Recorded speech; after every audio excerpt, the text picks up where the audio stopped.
very much. Thank you very much for joining me tonight. I'm going to try to paint you a picture tonight about what we know, what we've learned over the past 25 years about technology and how it impacts the brain, and because it impacts the brain, how it impacts our kids. So I want to introduce you first to three of tomorrow's leaders. And he has an iPhone at home, and we're trying to see if those skills, which I never taught him, he actually just learned to use it on his own, do those skills translate into being able to use an iPad? In other words, is an iPad so simple a 5-year-old can use it? So Cash, you have found a game that you want to play? Okay. So wait, what did you just do? You just touched the screen and you made it go? Okay. What was that you just did? Start. Touched it. So you just knew how to do that? What? Because I knew. Okay. Whoa! Shooting that tree. I want to aim at the... Whoops, and this is a problem, isn't it? It moves around. What? I'll hold it for you, okay? You can use two hands, too. Now, you're trying to do what? You I'm can going use... to aim at the guy. Okay, sorry, I messed you up with the two hands advice. You do it how you were doing it. All right, so let's say you don't want to shoot a whole bunch of guys and do... Cash? Yeah? I think he does want to shoot. Put a different game on? Yeah. Okay. What about something else? Maybe this? Oh, what about... Yes. Oops. Upside down. All right, I'm going to help you a little bit on this one. Now meet a 2-year-old.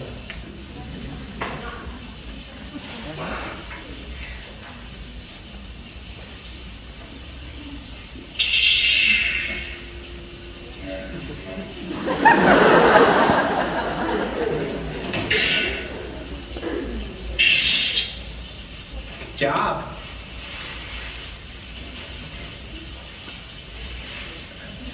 Bắn đi.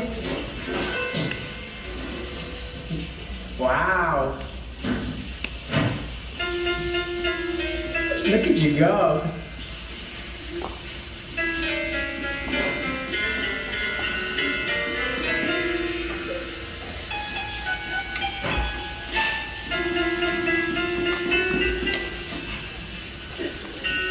Edison, show Daddy. Show Daddy down.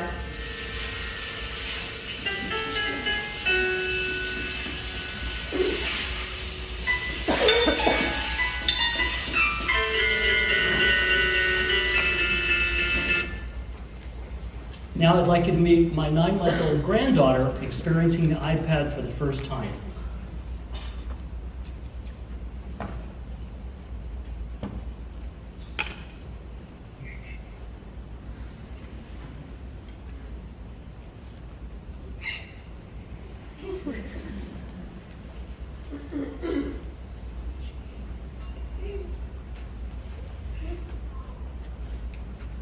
So here's what I want to talk about today.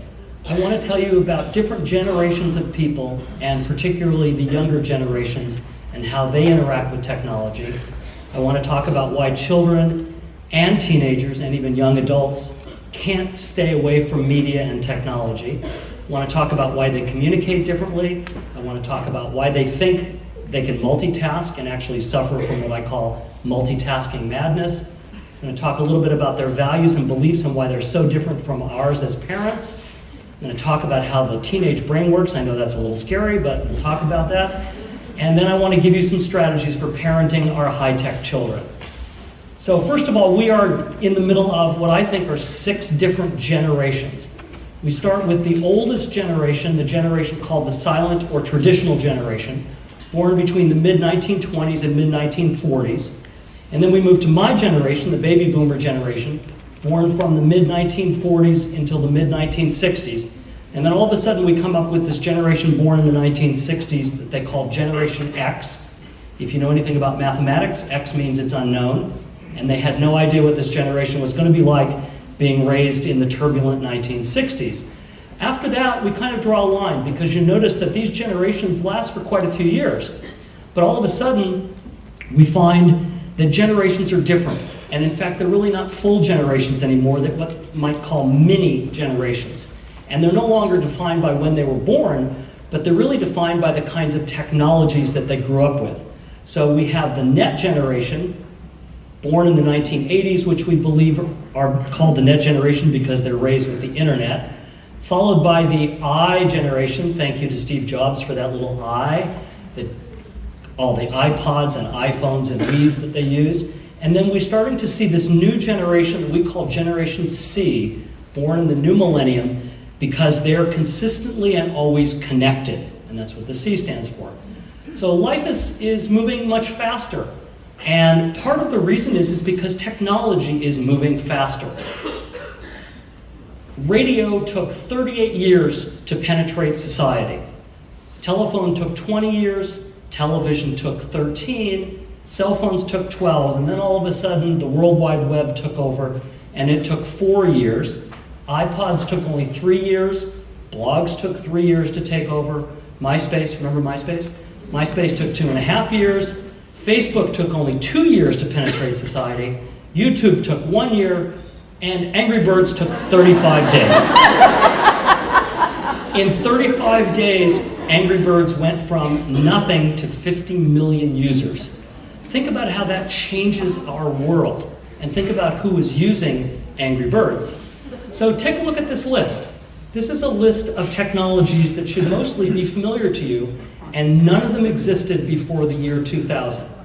Is it any wonder that our children who are using most of these technologies are different? Now, I like to illustrate things through comic strips. I hope you like comic strips. This is a comic strip in the United States called Zits. And here is Jeremy, who is 16 years old, and his mother and father, you're meeting his father here, but you'll meet his bewildered mother later. His father says, "Hey, Jeremy, what are you watching?" And he says, "On which screen?" Because as most kids, he's got a television set, he's got his laptop, and he's got his phone, and they're all going at the same time. So sometimes technology just simply doesn't make sense to us as parents, and this is a teacher getting the students ready for a spelling test.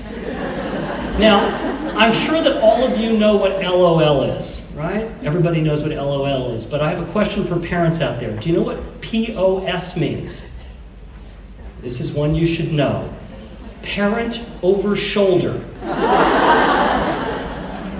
It's one you need to learn because this is what kids use when the parent is in the room and you're not supposed to say anything that you don't want mom or dad to know. So they certainly see the world differently. This is a child who says, "Mom, I built my first snowman," on an iPod. Here's Jeremy again, studying for a test, and notice he's texting at the same time, and he's reading his book, and he's got his music, and he's doing everything all at the same time. And then this is a teacher saying, "No, sweetheart, not everything is touchscreen." And trust me, I suspect many of you have found yourselves trying to touch something that wasn't a touchscreen because we've become so used to touchscreen technologies already. So the question that I always ask, and I've been asking really for the last quarter century since I've been studying the impact of technology, is this good, is it bad, or is it just the future and we have to deal with it and we have to measure the good and the bad together? So first of all, let's talk about the generations. Generations differ in a lot of ways. They differ first in how much media they use. They differ in how they multitask, how often, and the way they multitask. They certainly differ in the way they communicate. They differ in how they socialize. They differ in how they love to use technology to be creative. They differ in how they prefer to learn, and they differ in their values. So we have to add all of these together to help us learn how best to raise our children. So first of all, let's take a look at how much technology they're using. Now, let me tell you the way we do research. I work in a lab in California, and we study kids, adults, children, and we've been studying them for years and years. And we always ask very particular questions. So the questions are something like, how many hours a day do you watch television? How many hours a day are you online? How many hours a day do you text? We're very careful to ask the questions that way because we know, for example, if they say, I watch television 4 hours a day and I'm online 4 hours a day, that's not a total of 8 hours because they're doing them often at the same time. They think they can multitask, but they mostly can't. So baby boomers watch TV, do all sorts of computer activities 8 hours a day.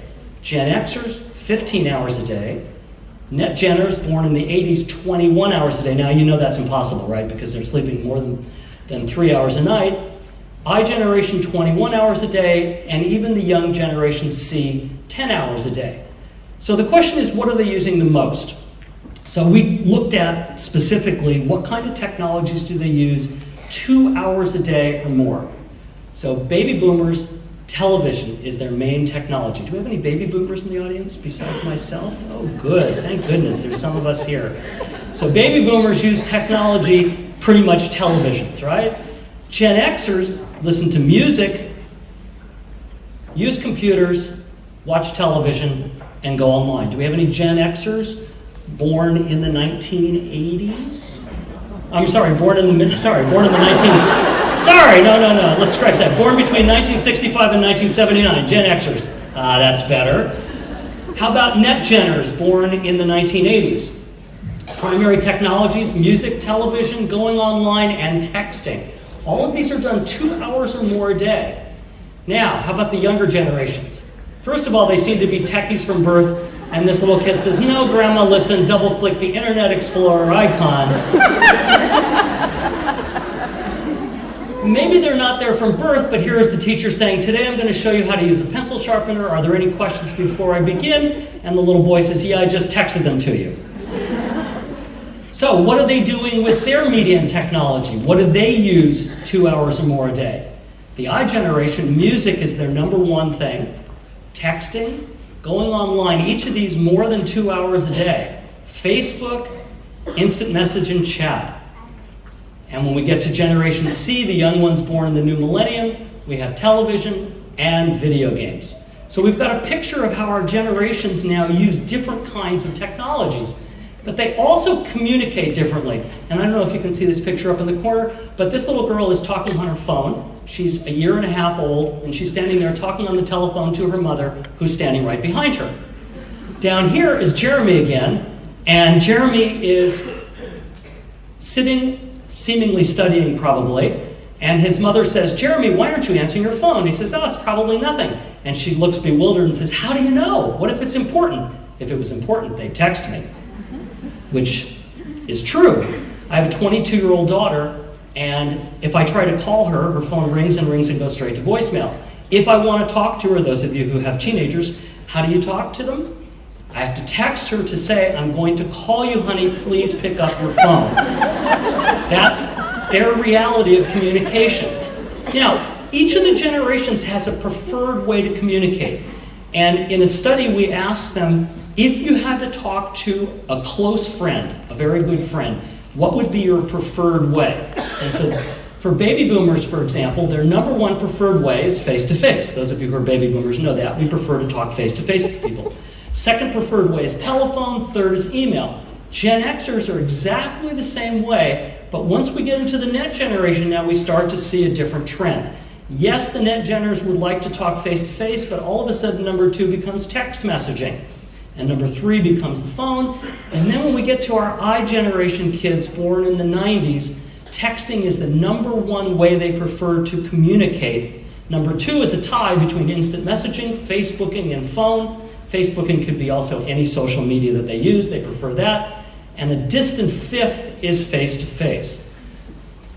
Now, in the United States, we have a company called the Nielsen Company, and they put little boxes on people's television sets to measure how often and what kind of television shows people watch. This is how they decide the television ratings.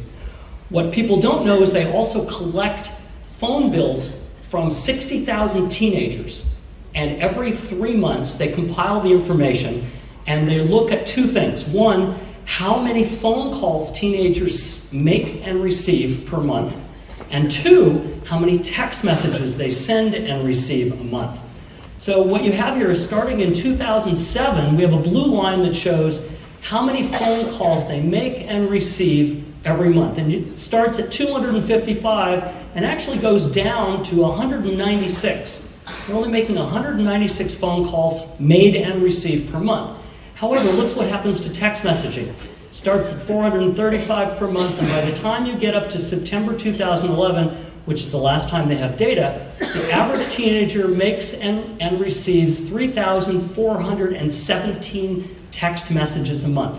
That's 6 every waking hour, unless you're a girl. If you're a girl, you're up to 3,952 a month. So clearly, we're talking about a generation now that has a different way of communicating.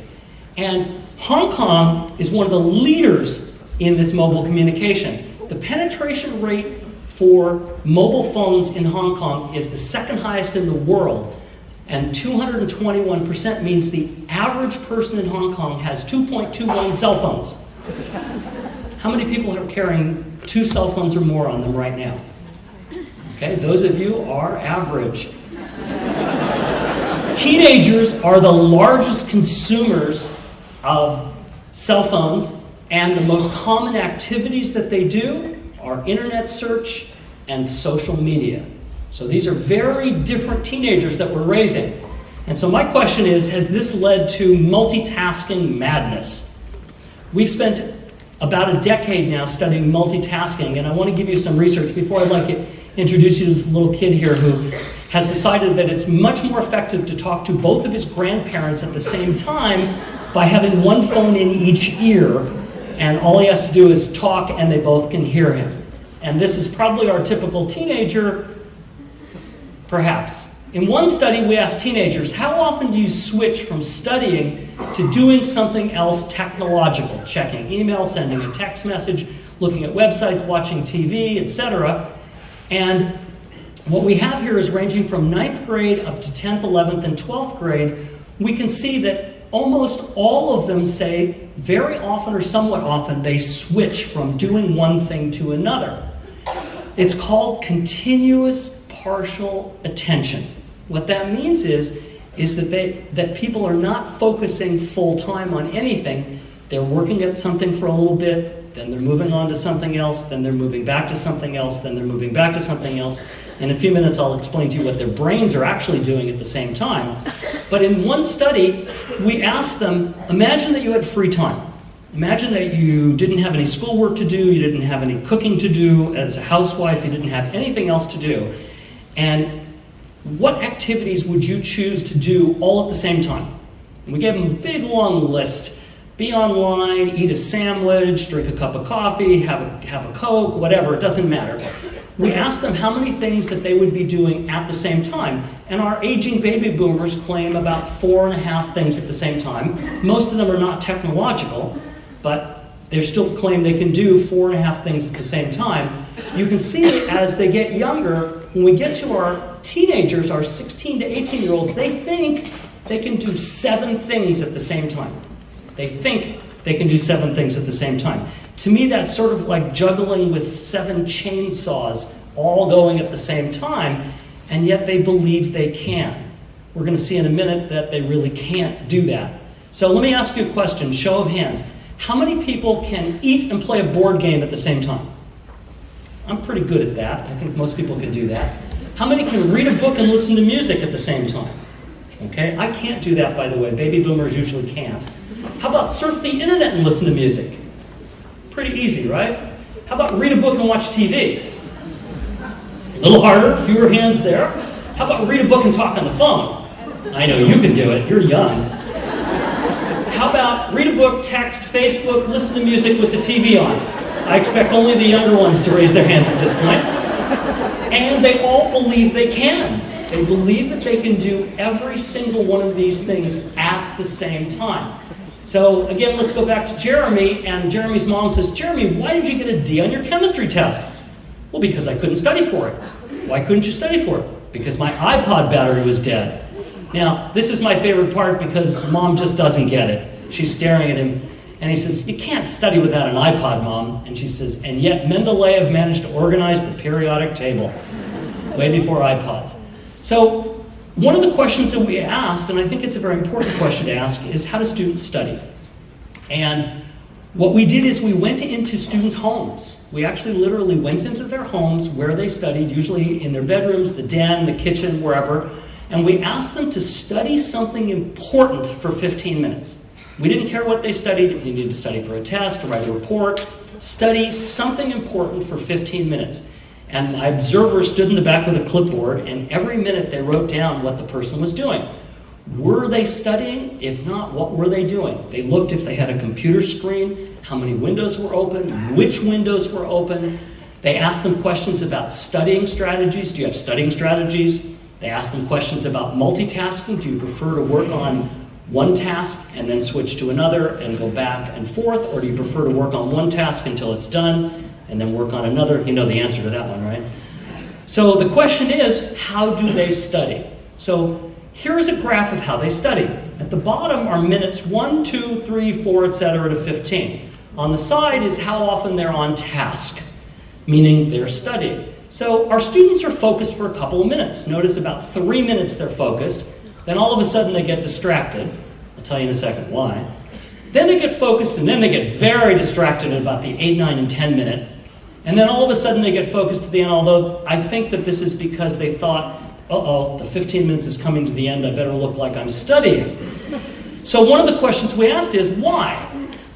Turns out that if you study computer programmers or you study medical students, we find the same results, that they focus about 3 to 5 minutes before switching to doing something else. By the way, I'm not real comfortable if medical students are only focusing for 3 to 5 minutes. I'm not sure I want a medical student doing surgery on me if they studied in the medical library for 3 to 5 minutes and then switched their attention.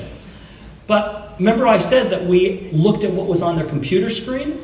So look at the number of windows that were open across the 15 minutes. They start, and they start opening more and more and more windows. And notice, by the way, when it happens, that 8, 9 to 10 minutes where they get the most distracted. So the most off-task students, the ones who couldn't stay on task, were the ones that had the most windows open. So interestingly enough, we made a mistake in this study.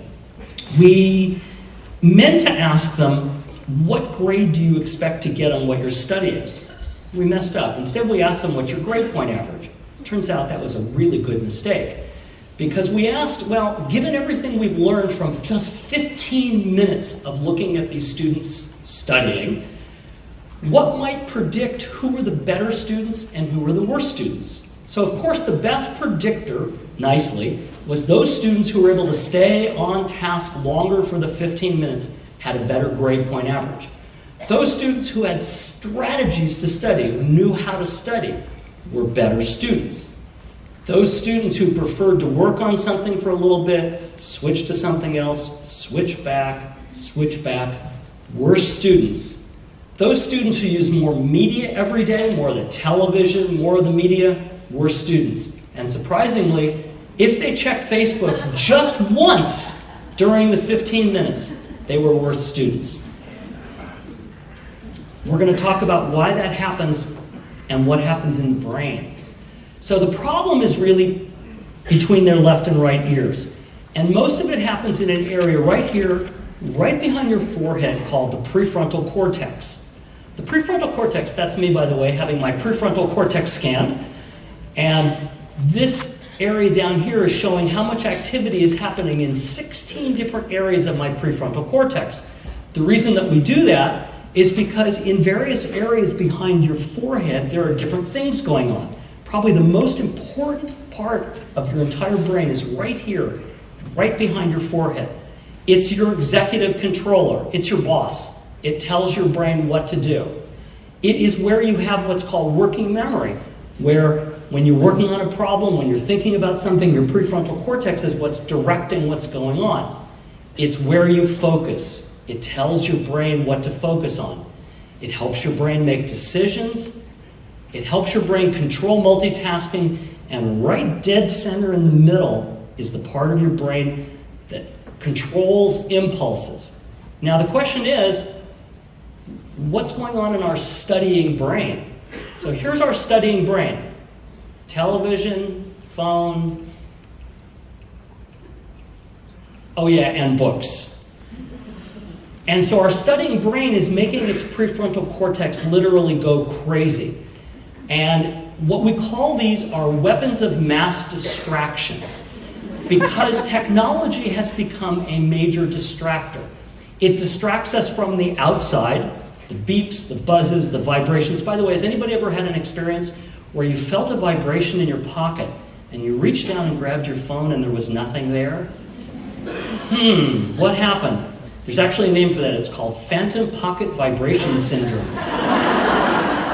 And it's real. It's not a joke. It is real. And in at least 2 studies that have been done on this, 80% of people report that it happens to them at least once a day. How many people have had that happen? Okay, there you go. We're about 70 to 80% of you. The problem is for kids is the external distractions are certainly there, but they are not as important as the internal distractions. They're not as important as what kids are thinking about inside their head about using technology. And so let me explain to you a little bit from the brain about why that works. On the left side, you'll see a picture, and this is a brain when it's hearing words. Notice the red and the yellow. That shows us the activity in the part of the brain that's working to hear words. Speaking words takes a little bit of extra brain power, a little extra area. Seeing words all of a sudden takes more, but thinking about words activates totally different areas. So imagine our studying kids who are not really thinking about what they're studying, but they're thinking about their social media, they're thinking about who might have texted them, they're thinking about all sorts of technology, and they're not really thinking about what they're supposed to think about. So the question is, are they really multitasking? True multitasking means you can do 2 things at the exact same time. Can you walk and chew gum at the same time? Yes, of course you can. Everybody can do that. The reason you can do that is because those are basically automatic tasks. Can you watch television and text at the same time? Some of the young people are raising their hands because they can, but the problem is that they're not automatic tasks. Can you drive and talk to a passenger at the same time? Most of us can do that, right? That's because driving is pretty much an automatic task. Because we've been driving for a long time, we know how to drive, we often forget we're even driving. When we get someplace, we can't remember going from point A to point B, so it's a fairly automatic task. The problem is that most kinds of things that our kids do are not automatic tasks. So they're not really multitasking, they're doing what's called task switching. And let me give you a very simplistic explanation of how that happens. So you have this brain here, right? And inside your brain is blood. And a bunch of other stuff, obviously, but inside your brain is blood. There's only a specific amount of blood inside your brain, and blood has one major role. Its job is to ferry oxygen from one place to the other. So there's only a specific amount of blood in your brain, so there's only a specific amount of oxygen. So imagine that you're thinking, about studying for a chemistry test. So your blood is moving oxygen over here, maybe, and you're a teenager, of course, and you're studying chemistry, and then all of a sudden, bzzz, your phone buzzes. So you pick it up, and now it's your friend texting you. So what happens to the blood? Well, it's got to move someplace else, maybe over to the part of the brain that thinks about your friend. So it moves the oxygen away from there and back to here. So what happens to the chemistry? It goes away a bit, starts to dissipate. So you've done texting your friend, and you go back to your chemistry book. Do you go right back to exactly the same place? No, in fact, usually you have to flip a page back or another page back and start all over again, or at least get a jump in there. The problem is that this is the way our kids study. And so the blood in the brain is going from here to here to here to here to here. This is why they are weapons of mass distraction. Part of it is technology takes time to act. How many seconds do you think the average teenager is willing to wait for a web page to load before switching to something else? How many seconds do you think? Anybody have a guess? 10? No, not even. The kids are going, no.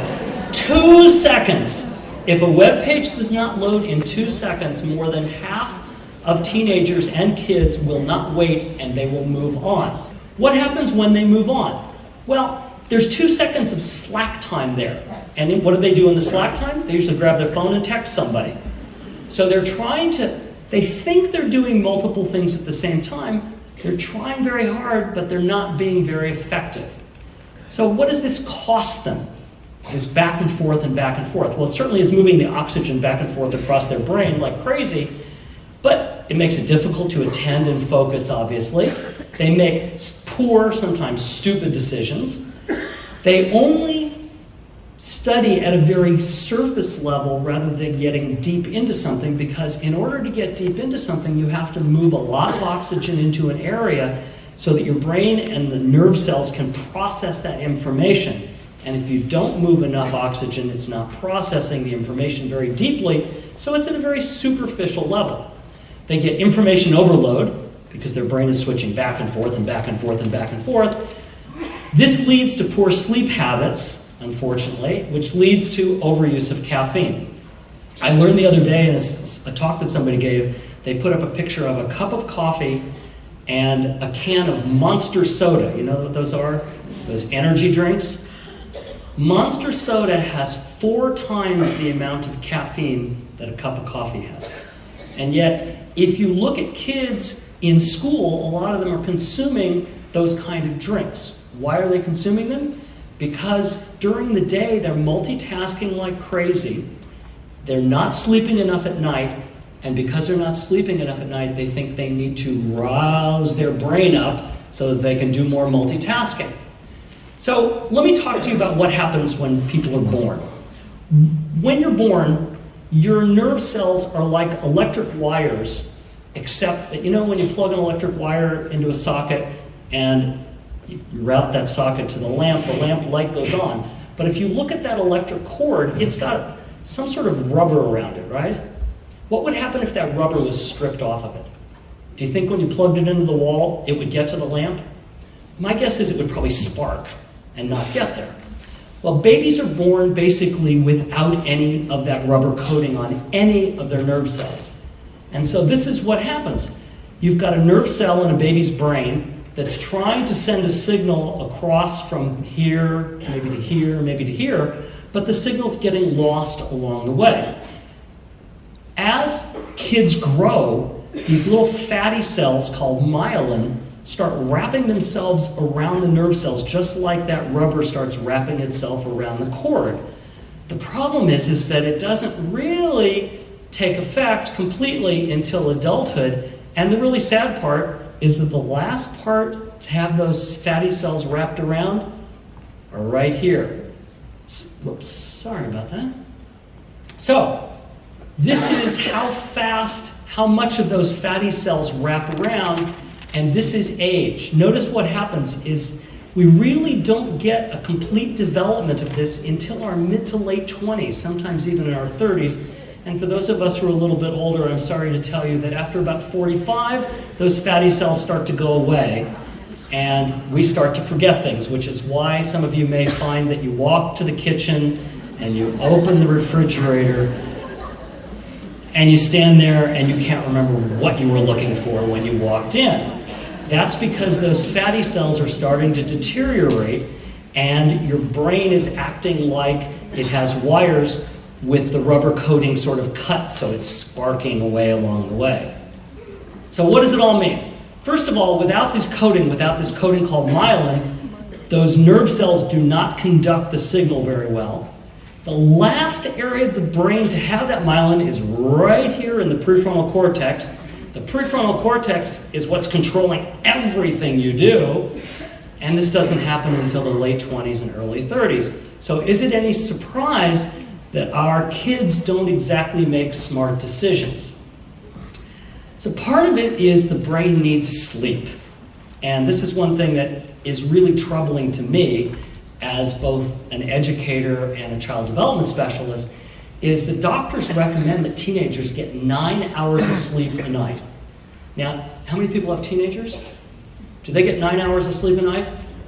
I'd be willing to bet that very few of them do, because the average teenager sleeps 6.1 hours per school night. And then if you have teenagers, you know this is true, they now try to sleep way more hours on the weekend, and they sleep 10 plus hours per night on the weekend, but they don't make up for it. So what they get is what we call a sleep debt, meaning that they get a sleep debt of 12 hours a week. Now, why is sleep important? Sleep is important because during the process of sleep, and you may not know anything about sleep, but you don't really need to, but the process of sleep starts the following. You fall asleep, and for about 90 minutes, your brain does all sorts of really important things. It's got some important things to do. And if you remember back to the old days of IBM computers, and you remember we had to periodically do something called defragmenting our computer. Anybody remember that? Defragging your computer? Yeah. Well, essentially what happens at night is we have to defrag our brain. And what happens is during the first 90 minutes of sleep, our brains are going through a process called synaptic rejuvenation. Very complicated word. And what that means is it's trying to decide what it did during the day that it wants to keep or consolidate, and what it did during the day that's worthless that it wants to get rid of. So for example, if during the day I saw a red car go by me, my brain probably decides that that's not important, so it does what's called pruning, like you would prune a tree, and it clips that off and it says throw it away. So during the first 90 minutes, our brain very carefully goes through and prunes and consolidates and prunes and consolidates, and then after 90 minutes something magical happens. Our eyelids start fluttering and we start dreaming. We dream the first dream about 3 minutes, usually, and then our brain, which desperately needs to do this, goes back and does another 90 minutes of synaptic rejuvenation, really working hard. And then we dream a second dream, which lasts about 10 minutes maybe, and then we go through 90 more minutes of brain defragmentation, and we have a dream that's about 20 or 30 minutes, and then we go through 90 more minutes, and we have a really good, solid last dream that's about an hour long. And most people who get a good night's sleep report that they wake up in the middle of a dream, usually, because if you add the 90 minutes and the 90 minutes and the 90 minutes and the 90 minutes, it's about a typical night's sleep for most people, including the dreaming time. The problem is that 80% of teenagers don't get a good night's sleep. So what happens with your brain is it doesn't go through this process. So if, for example, I brought you into a laboratory and I had you sleep in a laboratory, and every time I saw your eyelids flicker, I woke you up, then what would happen is your brain would want to keep dreaming, because dreaming is very important, so it would skip the 90 minutes and go straight into dreaming. That's what's going on with kids' dreams. They're not sleeping enough, so they're spending more time dreaming and less time having their brain doing that defragmentation. If they get solid good night's sleep, their brain does it. If not, they don't. Here's why. What do teenagers do in the last hour before they go to sleep? 80% of them are on their smartphones. About 70% are on the internet. It's really good that 60% of them are doing schoolwork, but they're texting on Facebook or social media, music, video, email, TV, and this is what it's like. They work, they're home, they're play, and they're sleeping, dreaming about their computer. The real problem is they sleep with their phones on. This is the percentage that put the ringer on vibrate. They claim, by the way, that it's their alarm clock. They use their phone as their alarm clock. That's not true. They wake up in the middle of the night, vibrates, they check their text, they go back to sleep. This percentage leaves the ringer on and sleeps with the ringer on. Now, people have talked about what disrupts sleep, and they usually blame the light. They say that because we use this artificial light that comes from computers and technology, it inhibits the growth of a chemical in your brain called melatonin. And what that does is it inhibits sleep. Well, the research shows that it's not the light. It's not the light coming from the devices that's doing it. It's not couch potato activities. In fact, if you watch a little nighttime TV, a very passive activity, it tends to help you get a good night's sleep. It's not using the computer in the hour before they go to sleep. It's not their homework that's keeping them awake. What it is they multitask like crazy in the last hour before they go to sleep. They use their smartphone in the last hour before they go to sleep, and they sleep with their phones next to the bed and interrupt themselves all night long. So what's going on? Well, the problem is that technology overloads our brains. That's the simple fact. Technology overloads our brain. This is a teenager's brain reading a book. These dark areas are the areas that are active in the brain. This is the same teenager searching Google. Notice all the extra activity? That's what technology does. It overactivates the brain. It's also, though, about anxiety. 2/3 of teens and young adults check their smartphones every 15 minutes or less. If they don't, they get highly anxious. So what are they checking when they're checking? Text messages and social media. Those are the two culprits in every single research study that we find. So let me talk to you about a study that we did recently that shows this. We brought 163 college students into a laboratory. We shuttled them in through 2 doors. The ones coming in through this door came in and sat down random places in the room. The ones coming in through this door had to give us their smartphones before they could sit down. We gave them a little claim check, they gave us their smartphones. We told every single one of the 163 people, just sit there. We'll let you know when something is important for you to do. Just sit there. We don't really want you to do anything. In fact, you can't use your phone, you can't study, you just have to sit there. What they didn't know is we were very interested in finding out about their anxiety. So after 20 minutes, we measured their anxiety. And then again, after 40 minutes, we measured their anxiety. And then after an hour, we measured the anxiety. Now, I don't know if you can imagine what it's like to be a college student and just sit there for an hour with nothing to do. But what you might expect is those who had their smartphones with them but couldn't use them got a little bit more anxious over time, and then it kind of leveled off. Those whose smartphones we took away got crazy. They got highly anxious. And who got the most anxious? Well, we looked at people and we found that there were 2 kinds of people. There were sort of light smartphone users who used them somewhat but not all day. And then there were heavy smartphone users. It wasn't the light smartphone users, it was only the heavy smartphone users that got highly anxious. Why? 2 reasons. One's called nomophobia. That means you cannot live without your cell phone. And the other reason is called FOMO, fear of missing out. They did not have their phones and they were afraid of what they might be missing. Who might have posted something? Who might have texted them? Who might have emailed them? They were very concerned. So I looked up and there was some research done at a local university, and what they found was many of the 14 to 20-year-olds that they studied were addicted. And they asked the question, what impacted their academic performance the most? Too much social media, too much online video gaming. So we're starting to present a picture now of what is it about technology that is causing problems. So what does our brain need to stay healthy? First of all, it needs time away from technology. I'm not recommending that you take technology away from your kids because that doesn't work, but I am recommending, and I will give you some tips for how to deal with that. First of all, we need time away from technology to develop communication skills. Typing LOL on a phone is not communicating. It may be sending a message, but it is not communicating. And part of what we're starting to learn is that teenagers, young adults, even young kids are not learning those requisite communication skills. It also means that you need time for creative thinking. Our brains go through a magical phase when we get creative. And it's the same magical phase, by the way, that goes through when we dream. It's the same magical phase that we go through when our mind wanders, when we're just daydreaming. It's called the default mode network. It's 4 spots in your brain that all light up at the same time. If you're on technology all the time, that does not happen and you cannot be as creative. We also need to learn how to be calm. And technology overactivates us and does not mean that we get to be calm. We also need, as I said, sleep for that synaptic rejuvenation. And, we need periodic resetting of our brain. So, what's the younger generation like? First of all, they have very different values, and we have figured that young children have 10 unique values that other generations don't have. Social connections are everything. That's why they believe in social media. That's why social media is so important. That's why connecting in groups is so important.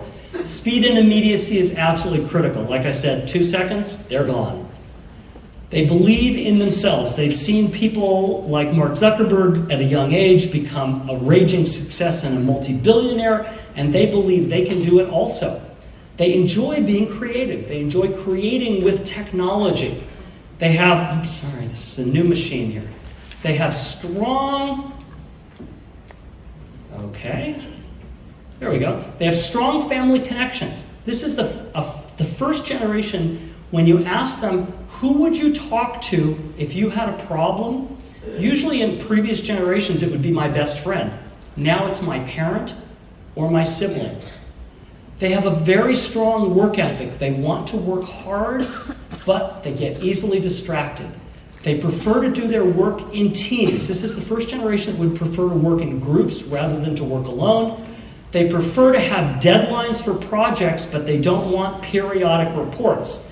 They want you to tell them when a project should be done, and they want to move on from there, and they'll get it done, and they want to do it at their own pace. I'm sorry for the parents to tell you this, but the kids don't like to be told to work on your project for an hour tonight and an hour the next night and an hour the next night. They just want to know when it's due, and they'll work on it and they'll finish it. They need a lot of reinforcement, a lot of positive strokes. They need a lot of telling them that they're doing a great job all the way along, and they're highly motivated by time off to play with technology. The young ones, that's a different ballgame. This one man saying, honey, how do I send this baby picture to your mom's cell phone? And the baby in the carriage says, attach the photo to email, enter her number, and press send. So the question is technology bad for our kids' health? And the sad answer is yes, it really is bad for our kids' health. We did one study where we asked the question, does media use lead to poor health? And we said, we know that kids who use more media don't exercise as much, and we know that kids who use more media eat junk food more. And we got rid of those explanations and we asked, is there a direct link between media use and health? And what we found, I think, was fascinating. For the young children, those children who used more total media had worse health. And by health, I mean physical health, emotional health, behavioral problems, attitude problems. For preteens, those who used more media daily also had the same problems, but those who played more video games had the same problems. And for teenagers, those who used more media, those who played more video games, and those who were online more had more problems. So what can we do as parents? I think we have to do several things. One, I think we have to teach them to understand what's going on in their brains. I've taught you a little bit about their brains. I think it's important that we help them understand about how the blood flow goes back and forth in their brains and how multitasking is really not a very good idea. We have to help the family all become what I call geeks, and I'll explain to you what I mean by that. And we need to start using a model called the TALK model of parenting. So first of all, how do we help them understand about their brains? Maybe they need to learn how to reset their brains. It would be really nice if we had a little reset button on our brains that would help us. How do you reset your brain? Well, one of the things that we're starting to learn through neuroscience is there are certain activities that help us calm and reset our brains. And because technology is so activating in our brains, we need to do this often. So about every hour or two, we need to do some activity that we know calms our brains. We know from research studies that taking a walk outside, getting away from your technology for 10 minutes every hour or two calms the activity in your brain. We also know that taking technology breaks calms your brain. Technology break is pretty simple. You use your technology for about a minute, and then you put it away, and then you take a 15-minute break. You use your technology for a minute, you put it away, take a 15-minute time break from technology, and work on your work. Turns out that it works really well. We know, for example, from neuroscience that listening to nice music helps calm your brain. 10 minutes every hour or two of listening to music calms your brain. Looking at art for 10 minutes calms your brain. Exercising calms your brain. In a lot of schools around the world, about every hour when the kids work on computers all day, they have the kids go run around outside for 10 minutes. That turns out to calm their brains. Laughing calms your brain. Isn't that interesting? If you just laugh a bunch, it calms your brain. Taking a hot bath calms your brain. I don't recommend that you have your kids take a hot bath 10 minutes every hour, but we do know that the old adage is you have your best thoughts when you're taking a shower. The reason that's true is because taking a shower, warm water calms down your brain. It allows those areas of your brain to function and to daydream and to mind wander. talking to a friend live, not on the phone, live, calms your brain, but only if it's a positive conversation. If you have an argument with somebody, it doesn't calm your brain at all. In fact, it highly activates your brain. Practicing a foreign language for 10 minutes every hour or two calms your brain. Playing a musical instrument calms your brain. Now, quite honestly, you know what calms your brain intuitively. I can tell you what calms my brain. When I've been sitting in front of the computer for an hour or two, I will get up, I will walk downstairs, I will make a cup of coffee because I'm hopelessly addicted to caffeine, and I will often work on a crossword puzzle, or I will read the newspaper. I find those things calming for my brain, and then when I get done in 10 minutes, I go back upstairs and all of a sudden I feel revitalized and refreshed. Our kids don't do that. They spend all of their time working on the computer, using technology over and over again. So I think there's two ways we can raise healthy children. One is by helping them to become a geek. Now I don't mean a geek like a nerd geek. I mean a geek for G, follow the grandmother rule. We need to teach the kids that whenever they post something, whenever they send an email, whenever they text anything, that they should ask themselves, is this something that would be okay if my grandmother read? In most cases, the answer will be no. E, teach them to use what I call an E-waiting period. What that means is, every time they text something, every time they set up an email, or every time they go on a social network and type something out, to resist hitting that button that says send or post. Walk away, give it 15 seconds, 30 seconds, and then come back and look at it and ask the question, might this hurt someone's feelings? Might this not be exactly a great thing to say to somebody? Might I be sending a message that I would like to change a little bit, to soften, to make it sound a little better?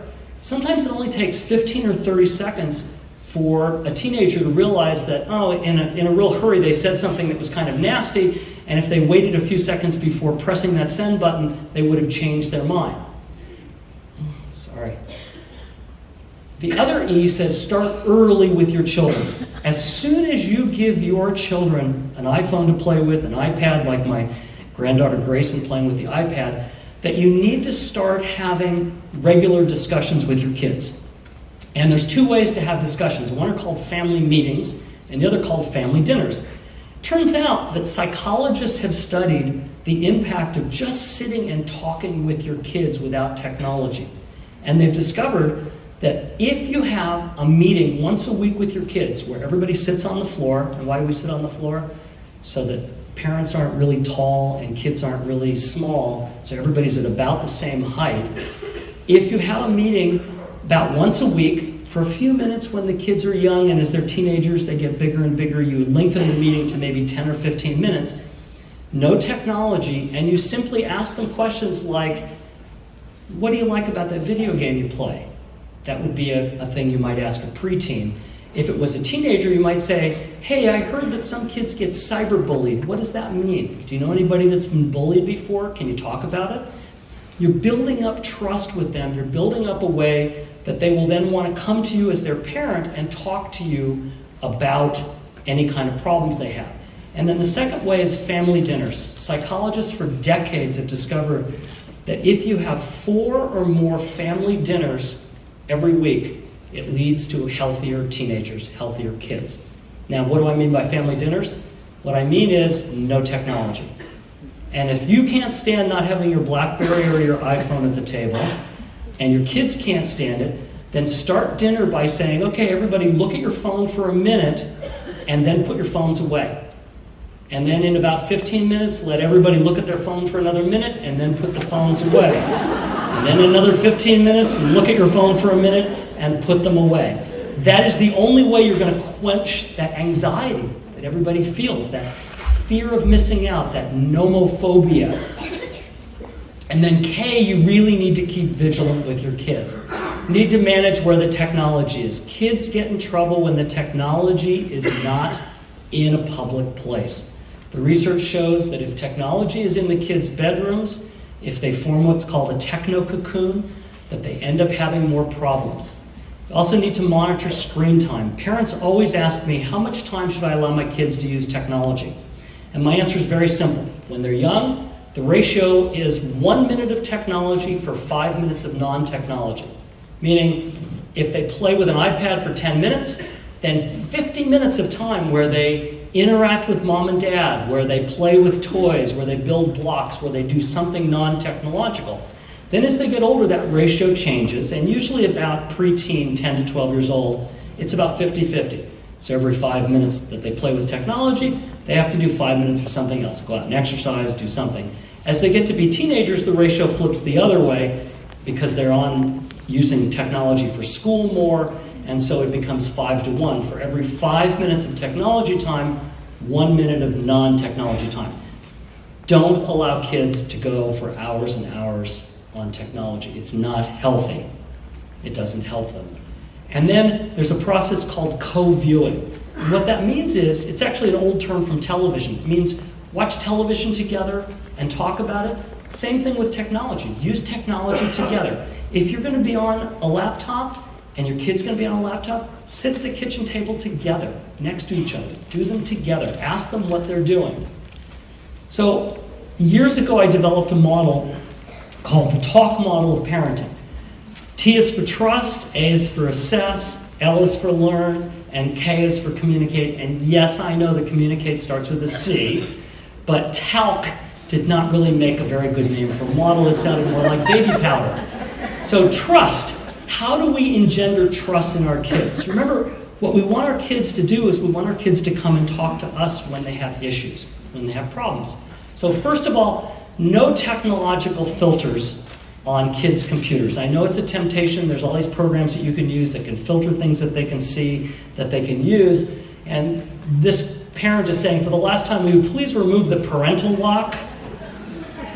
No clandestine eavesdropping, meaning don't check your kid's computer out in the middle of the night when they're sleeping, because that doesn't engender trust. And then if you have to punish kids for overusing technology, there's two ways you have to do it. One is to do it proactively, which means you say, if you do this, then this penalty is going to happen. So for example, I'll give you a good example with my kid. When my 25-year-old son was about 12, he really got into video games. And I could barely tear him away from the video games. It literally was like I had to grab him by the arms and take his chair and move him away. And so what we did is we set up a contract. And I said, I'm going to call you for dinner, and you have 2 minutes to either come to dinner or you get a penalty. So the first day, I wrote down exactly how the penalties were going to go. So I said, the first time you don't come to dinner, you're going to lose 15 minutes of computer time. He said, that's no big deal. I said, yeah, but the second time it's going to double to 30 minutes. And the third time it's going to double to 60 minutes. And the fourth time it's going to double to 120 minutes, 2 hours. And then it's going to double to 4 hours, and then 8 hours, and then 16 hours, and then 32 hours. So I set up a contract that said, we'll start small. You get a few opportunities here. You're going to lose a little computer time the first couple times. He got to about one time where he lost it for 8 hours, and that was the last time he did it. So you start small and do it proactively. The A is assess. You need to pay attention to what they're doing. You need to know what your kids are doing technologically. This is why you need to keep the technology in a common area. You need to walk behind them. You need to avoid allowing them to be in techno-cocoons. You need to practice that co-viewing so you're working together. And most importantly, you need to visit their social networking sites. Here's my rule for how to visit their social networking sites. I understand that every country has different social networking. They all work exactly the same. The kids get on, they're talking to everybody. So what you say to your child is, I know you have an account on X social network. In America, it's Facebook. I know here there's very different ones. You say, I'm going to give you 24 hours. Clean it up, make it mom or dad safe, and then I'm going to look at it. So you give them 24 hours, they clean it up, and then you say, okay, your social network looks fine. I'm really not interested in that. Who are your friends? And click on every single one of their friends and see if there's anything you should be concerned about. And then tell them, okay, that's great. We had a first chance of looking at it. Now, anytime I want to look at your social networking site, I can. The L is for learn.